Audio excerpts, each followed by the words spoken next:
وہ ظلم جا گیا تھا، وہ حق جو جانتے ہوئے دبایا گیا تھا، وہ تکبر جسے کامیابی سمجھا گیا تھا، یہ سب اب روح کے ساتھ رہتے ہیں۔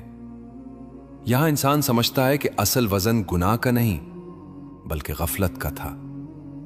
پہلے 10 دن روح کو یہ بھی سکھاتے ہیں کہ دنیا میں لوگوں کی رائے کتنی بے معنی تھی، وہ تعریف جس کے لیے انسان نے اصول توڑے، وہ تنقید جس کے ڈر سے سچ چھپایا، یہ سب یہاں کوئی حیثیت نہیں رکھتے۔ یہاں صرف یہ دیکھا جاتا ہے کہ انسان اللہ کے سامنے کیسا تھا۔ روح آہستہ آہستہ اس حقیقت کو قبول کرنے لگتی ہے کہ اب وہ موقع جو زندگی کہلاتا تھا ختم ہو چکا ہے۔ یہ قبولیت ایک دن میں نہیں آتی، یہ پہلے 10 دنوں میں دھیرے دھیرے دل پر اترتی ہے، اور یہی وہ وقت ہوتا ہے جب روح سب سے زیادہ تنہا محسوس کرتی ہے، کیونکہ نہ وہ دنیا میں واپس جا سکتی ہے، نہ ابھی اسے انجام کی پوری خبر ہوتی ہے۔ یہ تنہائی شور والی نہیں ہوتی، یہ تنہائی اندر ہی اندر بولتی ہے۔ روح سمجھنے لگتی ہے کہ اصل تیاری آگے کی نہیں، پیچھے کی ہونی تھی۔ اور جب یہ پہلے دن گزرنے لگتے ہیں، جب روح اس نئے وجود کو پہچاننے لگتی ہے، تو اسے یہ احساس ہوتا ہے کہ یہ تو صرف آغاز تھا، کیونکہ اصلی تنہائی ابھی باقی ہوتی ہے۔ اور جب پہلے دن گزر جاتے ہیں تو روح ایک اور زیادہ گہری حقیقت کو پہچاننے لگتی ہے۔ جب 10 دن گزر جاتے ہیں، جب روح اس ابتدائی صدمے سے نکل آتی ہے، تو وہ ایک ایسے مرحلے میں داخل ہوتی ہے جسے عالم برزخ کہا جاتا ہے۔ یہ کوئی نئی دنیا نہیں، اور نہ ہی وہ دنیا ہے جس کا وعدہ آخرت کے نام سے کیا گیا ہے۔ یہ درمیانی زندگی ہے، ایسی زندگی جہاں روح مکمل بے خبر بھی نہیں ہوتی اور مکمل باخبر بھی نہیں۔ یہاں روح کو اپنے انجام کا اندازہ ہونے لگتا ہے، مگر فیصلہ ابھی سنایا نہیں جاتا۔ یہ وہ وقت ہوتا ہے جب انسان اندر ہی اندر سمجھنے لگتا ہے کہ اس نے جو بویا تھا اب وہی اگ رہا ہے۔ عالم برزخ میں دنیا کی طرح دوڑ دھوپ نہیں ہوتی، مگر انتظار بہت ہوتا ہے۔ یہ انتظار کسی خبر کا نہیں، یہ انتظار اپنی ہی حقیقت کا ہوتا ہے۔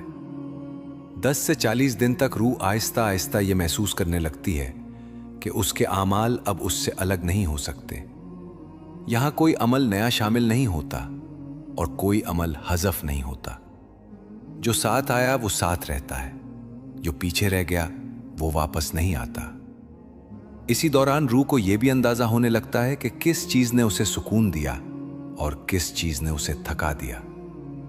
وہ لوگ جنہوں نے دنیا میں خاموش نیکیاں کی تھیں، جنہوں نے دکھاوے کے بغیر اللہ کو یاد رکھا تھا، ان کے لیے یہ مرحلہ نسبتاً ہلکا ہوتا ہے۔ ان کے دل میں خوف کم اور امید زیادہ ہوتی ہے۔ اور وہ لوگ جنہوں نے دنیا کو سب کچھ سمجھ لیا تھا، جن کے فیصلوں میں اللہ پیچھے رہ گیا تھا، ان کے لیے یہ وقت بوجھل ہوتا چلا جاتا ہے۔ یہاں کوئی سزا فوری نہیں ملتی، مگر احساس بہت گہرا ہوتا ہے۔ یہ احساس کہ اب وقت نہیں رہا اور جو ہونا تھا وہ ہو چکا۔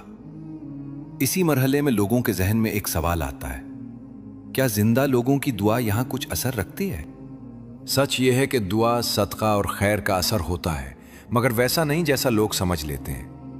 یہ اثر کسی کا مقدر بدلنے کے لیے نہیں، بلکہ رحمت کے دروازے کھلے رکھنے کے لیے ہوتا ہے۔ اگر کسی انسان کی بنیاد ٹھیک ہو، اگر اس کی نیت میں سچائی رہی ہو، تو زندہ لوگوں کی دعا اس کے لیے راحت بن سکتی ہے۔ اور اگر بنیاد ہی کمزور ہو، اگر پوری زندگی غفلت میں گزری ہو، تو دعا بس ایک سہارا بن کر رہ جاتی ہے، راستہ نہیں بدلتی۔